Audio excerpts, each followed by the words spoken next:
Hello, how are you? I'm a physics teacher Snehal sir, and today we are going to start a new chapter, that is electric charges and fields. So आज से हम क्या करते हैं, हमारा नया topic start करते हैं, that is electric charges and fields, जो कि इंपॉर्टेंट टॉपिक है, that is सीबीएसई बोर्ड का फर्स्ट चैप्टर है क्लास 12 का।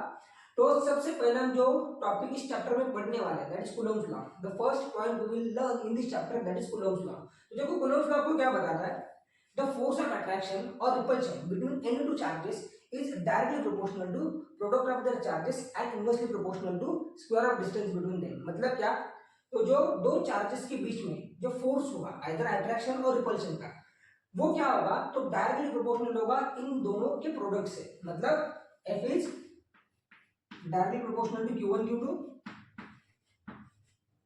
मतलब जो फोर्स होगा वो डायरेक्टली प्रोपोर्शनल किसको होगा, तो product of their charges, and it is inversely proportional to square of distance between them. मतलब F is inversely proportional to R square। मतलब क्या होगा, जो आपका फोर्स होगा वो इनवर्सली प्रोपोर्शनल होगा इन दोनों चार्जेस के बीच का जो डिस्टेंस होगा उसके स्क्वायर के साथ। अगर हम ये इक्वेशन कंबाइन करते हैं ये और ये, तो हम कैसे लिखेंगे, तो F is directly proportional to Q1 Q2 divided by R square। That is F is directly proportional to product of charges and inversely proportional to square of distance between them। मतलब इन दोनों के बीच का जो डिस्टेंस है उसके square के साथ क्या होगा, वो इनवर्स रिलेशन में होगा। तो ये है आपका कूलम्ब्स लॉ। अब देखो जब भी हम क्या करते हैं, साइन हटाते हैं डायरेक्ट साइन, तो हमें क्या करना पड़ता है, कांस्टेंट इंट्रोड्यूस करना पड़ता है। और इस केस में जो कांस्टेंट होता है वो होता है k, that is F is equal to k Q1 Q2 divided by R square, where k is called as a proportionality constant and the value of k is equal to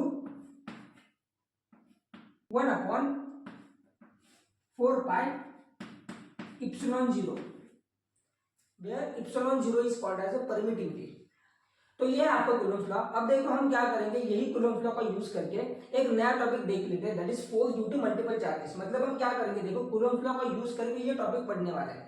अब इसमें हम क्या करने वाले हैं, एक सिस्टम कंसीडर करेंगे जिसमें n नंबर ऑफ पार्टिकल्स होंगे, मतलब जिसमें Q1 से लेके Qn तक नंबर ऑफ पार्टिकल्स होंगे।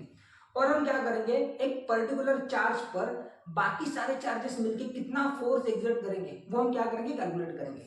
तो ये हमारे डायग्राम होगी। अब देखो हम क्या करने वाले इस टॉपिक में, एक सिस्टम कंसीडर करेंगे जिसमें नंबर ऑफ पार्टिकल्स होंगे, मतलब Q1 Q2 एंड Qn, मतलब बहुत सारे पार्टिकल्स होंगे उसमें।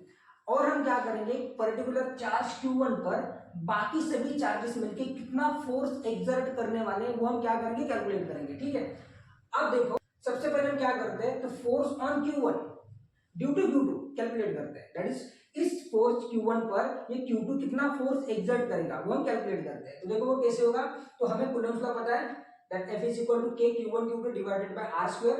तो F12 that is force on Q1 due to Q2 वो कितना होगा, तो F12 is equal to k Q1 Q2 divided by R21 square. ये जो होता है, जो फोर्स होता है वो इनवर्सली प्रोपोर्शनल होता है स्क्वायर ऑफ डिस्टेंस से। तो Q1 और Q2 के बीच में डिस्टेंस कितना है यहाँ पे, तो R21, ये क्या है, दोनों के बीच का डिस्टेंस है। तो अब देखो मैं क्या करता हूँ, इसको एक यूनिट वेक्टर से मल्टीप्लाई करता हूँ, दैट इज R21। क्या ये क्या बताता है, बस डायरेक्शन बताता है कि उसकी डायरेक्शन Q2 से लेके Q1 तक है।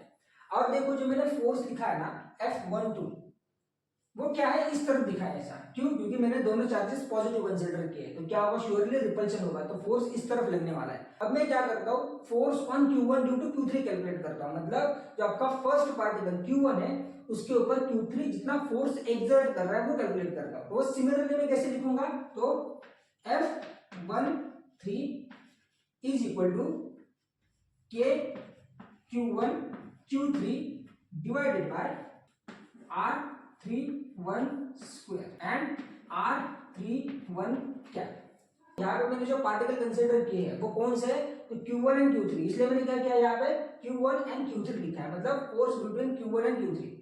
और देखो ये जो R31 होगा वो क्या होगा, तो इन दोनों के बीच का distance, that is Q1 and Q3 के बीच का डिस्टेंस, एंड R31 क्या होगा, तो दोनों के बीच का यूनिट वेक्टर, मतलब जो डायरेक्शन आपको बताएगा बस।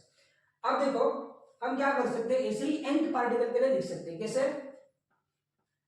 F1n is equal to Q1 Qn divided by Rn1 square Rn1 cap. जैसे मैंने Q12 के लिए लिखा, Q13 के लिए लिखा, वैसे मैं क्या कर सकता हूँ Q1n के लिए लिख सकता हूँ, मतलब nth पार्टिकल जो फोर्स एक्सर्ट करेगा चार्ज Q1 पर वो। तो अब देखो, अब हम क्या करेंगे, सुपरपोजिशन प्रिंसिपल का यूज करेंगे। तो सुपरपोजिशन प्रिंसिपल हम कब यूज करते हैं, तो अगर आपके पास दो या फिर दो से ज्यादा सेम क्वांटिटीज हो और उनको अगर आपको ऐड करना है तो हम क्या करते हैं, सुपरपोजिशन प्रिंसिपल का यूज करते हैं। तो अब हम क्या करेंगे, देखो अगर आपको total force on Q1 calculate करना है, मतलब ये जो चार्ज है Q1, इसके ऊपर बाकी सभी चार्जेस मिलके कितना फोर्स एक्सर्ट कर रहे हैं वो अगर कैलकुलेट करना है तो आप क्या करोगे, तो जो आपने फोर्सेस कैलकुलेट किए हैं F12 bar, F13 bar and F1n बार, ये सभी को क्या करना होगा, ऐड करना होगा। तो आपको क्या मिलेगा, force on Q1 due to all other particles, मतलब Q1 पर जो बाकी सारे चार्जेस मिलके जो फोर्स एक्सर्ट कर रहे हैं वो आपको मिलेंगे। तो देखो F1 bar that is force on Q1 due to all other particles is equal to क्या होगा, F12 बार प्लस F13 बार प्लस, मैंने क्या किया, तो सभी फोर्सेस को ऐड कर दिया। अब देखो मुझे क्या करना है, बस ये वैल्यूज को सब्स्टिट्यूट करना है, F12 F13 एंड F1n, इन सभी वैल्यूज को क्या करना है, ऐड करना है। तो मुझे क्या मिलेगा, देखो F12 कितना है, तो के Q1 Q2 divided by R21 square R21 cap plus के Q1 Q3 R31 square R31 cap plus के Q1 Qn Rn1 square Rn1 cap.